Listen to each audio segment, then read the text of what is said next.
ప్రభు అయిన యేసుక్రీస్తు నామంలో మీ అందరికీ నా హృదయపూర్వక వందనములండి. అదే విధముగా పరిశుద్ధ గ్రంథములో నుండి యోహాను సువార్త 17వ అధ్యాయము 18వ అధ్యాయము వరకు మీరు చదువుకోండి. నేను ఇక్కడ 17వ అధ్యాయము 9వ వచనం నుండి చదువుతున్నాను. 2వ లైన్ నుంచి 10వ వచనం వరకు చదువుతాను.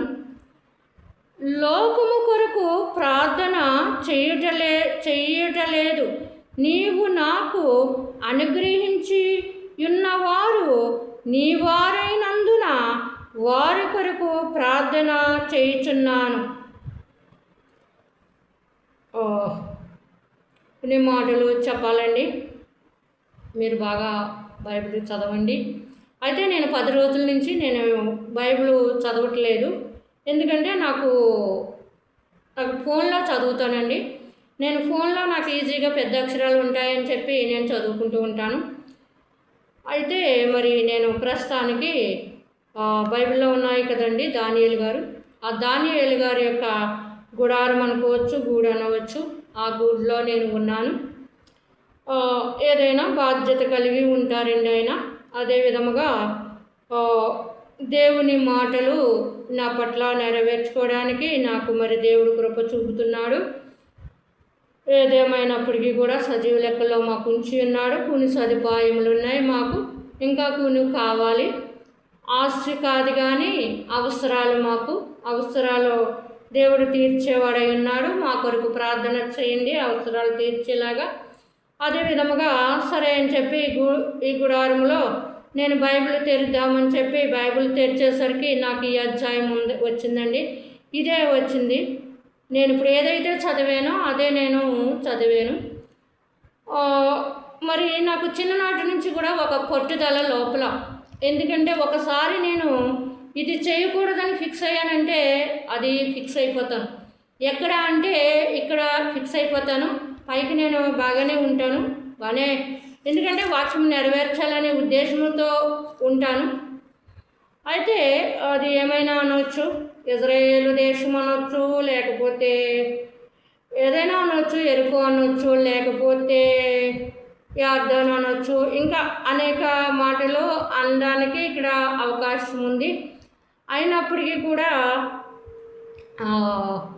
ఈ అధ్యాయం అంతా కూడా మనకి కనిపిస్తూ ఉంటుంది. ప్రార్థన అనేది ఎవరి కొరకు చేయాలని ఎప్పుడైనా చేసేదాన్ని తప్ప అంతగా నేను ప్రార్థన చేసేదాన్ని కాదు. అయినా వాక్యాలు ఏ సమయాల్లో ప్రార్థన చేయాలి, ఎవరెవరి కొరకు ప్రార్థన చేయాలి, ఎవరు ప్రార్థన చేయాలనేది అనేకమైన మాటలు ఉన్నాయి. ఈ మాటలు మరి నాకు దేవుడు ఇచ్చి ఉన్నాడు.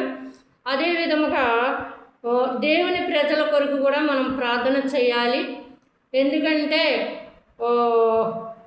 అనేక దేవుని ప్రజలు కూడా అనేకమైనటువంటి దారులు తప్పి హింసిస్తూ లోకము మాట్లాడినట్లుగా, విగ్రహారాధకులు మాట్లాడినట్లుగా ఆ విధంగా మరి ఉన్నప్పటికీ కూడా మంచిది కాదు. పరిశుద్ధాత్మ అనేది అప్పటికి వచ్చి అప్పటికి వెళ్ళిపోయేది. జ్ఞానాత్మ అనేది ఎప్పుడు మీతో ఉండేది. జ్ఞానాత్మ అనేది అవసరము, ప్రజలందరికీ అవసరము. అంటే మీరు జ్ఞానాత్మ తీయలేదు కదండి అని అనొచ్చు. యాకోబు గ్రంథంలో ఉంటుంది, జ్ఞానము కదుగుని వెడల దేవుని నడవవాలని. జ్ఞానం ఉంటేనే మనం ఎలా నడవాలో, మనం ఎలా మాట్లాడాలో, ఎలా చూడాలో సమస్తమును మనతో ఉండేది జ్ఞానం అనేది అవసరము. పరిశుద్ధుడు అయిన తండ్రి నీకు వందనాలు, దయగల రాజా. మరి ఒకసారి ప్రభా నాకు ఇచ్చినటువంటి అవకాశాన్ని బట్టి నీకు వేలాది స్తుతులు స్తోత్రములు ప్రభా. మరొక సమయం కూడా ఇమ్మని అడుగుచున్నాను.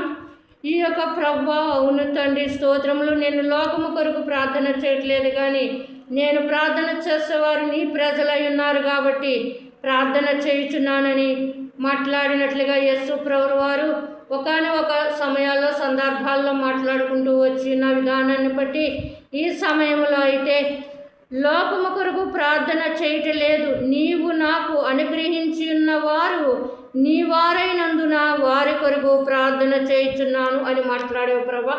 అవును ప్రభా, నా బంధువులు నా అందరూ కూడా నీ బిడ్డలు నీ నామము కొరకు ఉన్నప్పటికీ కూడా తండ్రి మరొకసారి మారు మనసు ఇచ్చి యేస్తూరు వైపు నీ దండము చాసినట్లుగా మరి ఏదేమైనప్పటికీ కూడా నేను లోకములో ఉన్నాను, మనిషినై ఉన్నాను.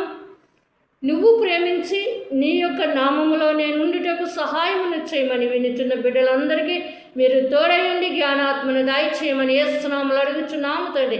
యేసు రక్తమే జయమేసునాం, సంపూర్ణ విజయము కలుగును గాక, అపవాదికి అంత నాశనం కలుగు. యేసు కృప మీ అందరికీ తోడై ఉండును గాక. ఆమేన్, ఆమేన్, ఆమేన్.